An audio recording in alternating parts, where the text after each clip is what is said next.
Hey folks, this is Aquifel, and one user asked me I think it was the German review for the 9th and 10th day of the Best of the Super Juniors tournament. What kind of tournaments does New Japan hold each year? What are their annual tournaments? And a little bit about the history, and of course I want to help people get into or get a feel what New Japan is about, and what they're into with New Japan, because as of now WWE dominates the wrestling business, and there is tons of other good stuff out there, not only indies, but with New Japan a big promotion that is available through some streaming service like the WWE Network. Here it is New Japan World, and I think it was 999 yen. That's about $8 or $6. €6. I don't know. It's not that much, and of course, the Japanese commentators and interviews and stuff like that first scares many people off, but good news. Most of the newer tournaments, if you watch them live, are available in English. And of course, the older stuff not. But if you look past the language that is spoken on the shows, you have great wrestling, and you don't need the commentary to really understand it, because I'm honest, I love the Japanese commentary. I don't understand a single word, but I like the kind of energy they have. Anyway, in order to fully grasp some stuff that goes on at New Japan or in New Japan, you obviously need a short look at the tournaments, because they are rather important. And the first tournament each year is the New Japan Cup. It was introduced in 2005, and since 2006 the stipulation was added that the winner will go on to face the IWGP Heavyweight Championship. In 2014 another stipulation was added. You could choose between the IWGP Heavyweight and the Intercontinental Champion, and whom you wanted to face. And since 2015 you can choose the Never Openweight Champion too. So this is basically a number one contender tournament for one of the three big singles titles for the heavyweight division, or openweight, for the heavyweight division or the openweight title. It's classic in a classic KO system, like we know from the King of the Ring or other stuff. Second tournament of the year is in the other one. The New Japan Cup was originally in April, now it is in March. The Best of the Super Juniors tournament. It is typically held in May or June. This year it was June. It's basically a number one contendership tournament for the IWGP Junior Heavyweight title. That is, of course, if you are the champion and win the tournament, you obviously don't have to face yourself. The tournament started off in 1998 as the Top of the Super Juniors, which was later in 1994 changed to the Best of the Super Juniors. And we all know there are guys like Chris Benoit as Pegasus Kid, respectively, or Wild Pegasus, respectively, and guys like Jushin Thunder Liger, Koji Kanemoto.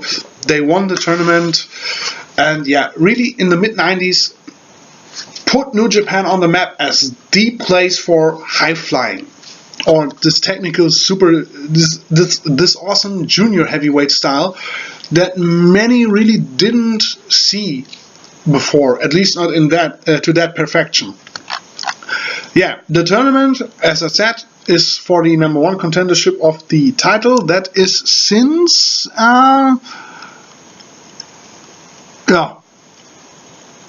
forever. But since 2010, the title match has taken place at Dominion.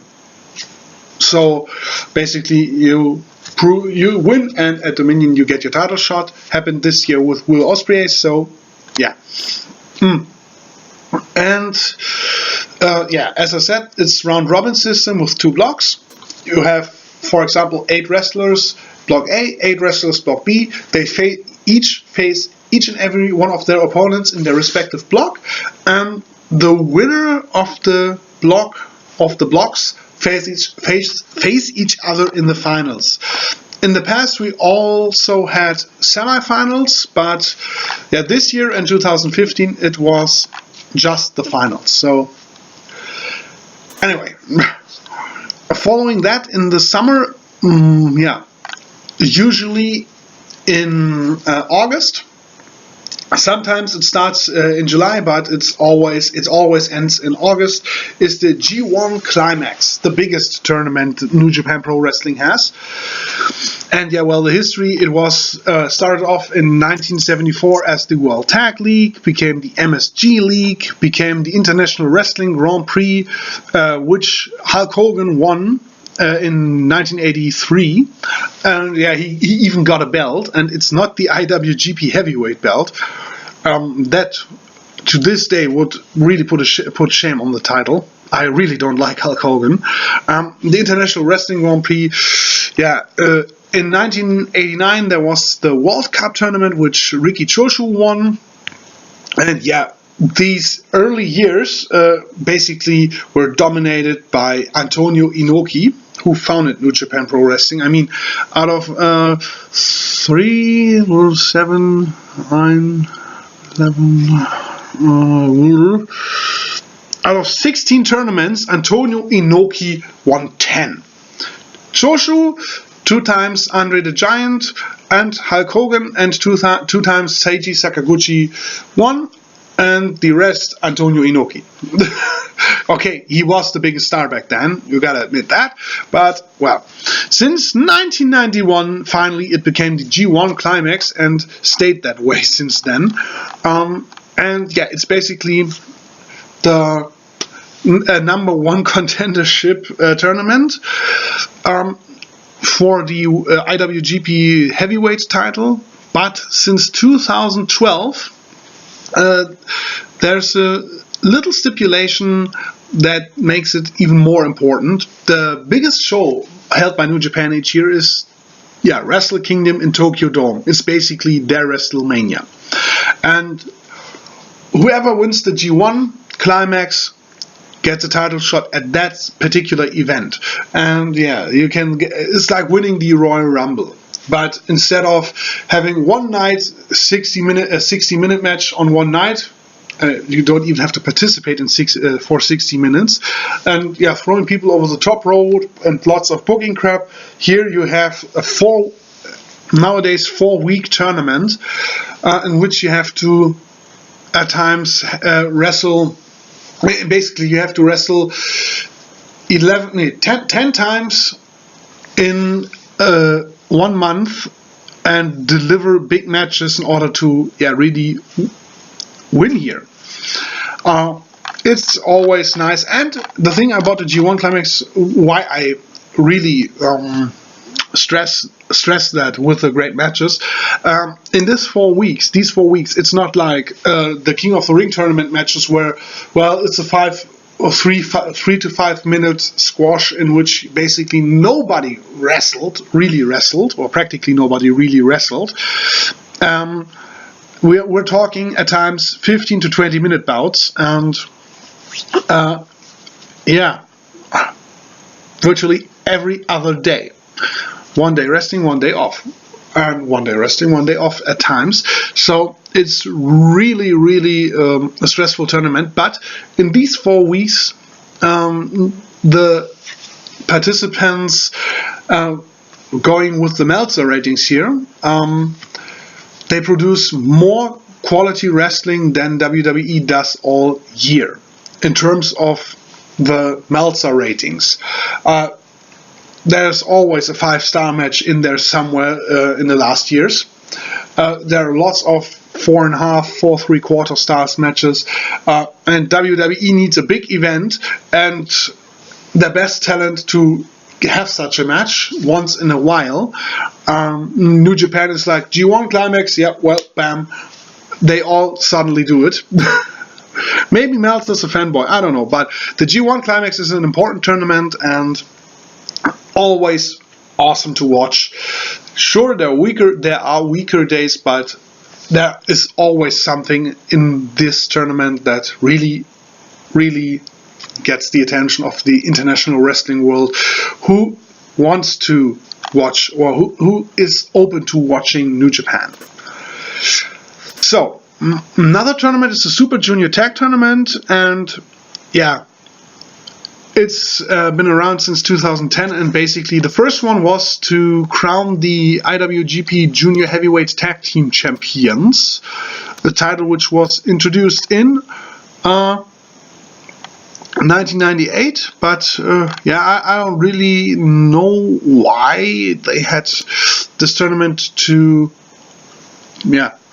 crown new champions, but it doesn't matter. Basically, if you win it, it's the classic King of the Ring bracket system, not the round robin system, and you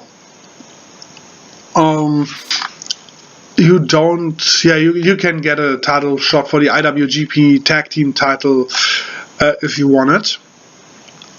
And yes, that's pretty much about it.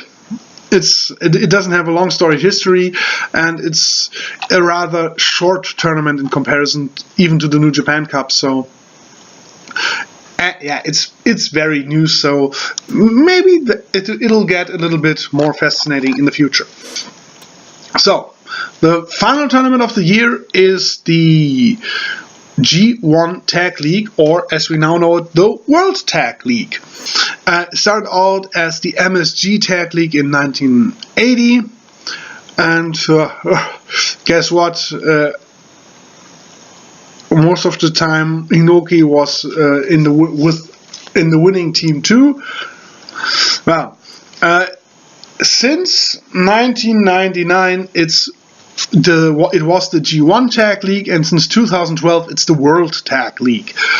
And yeah, it was basically like the G1 Climax with your blocks and around the round robin system, and the winner getting a title shot for the IWGP Tag Team title. And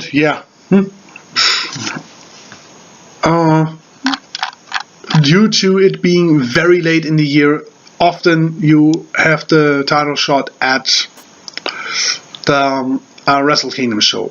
Yeah, it's the G1 tag team version of the G1 Climax, basically. So it has a storied history, and I'm not going to get too much into that or in too much detail here, because it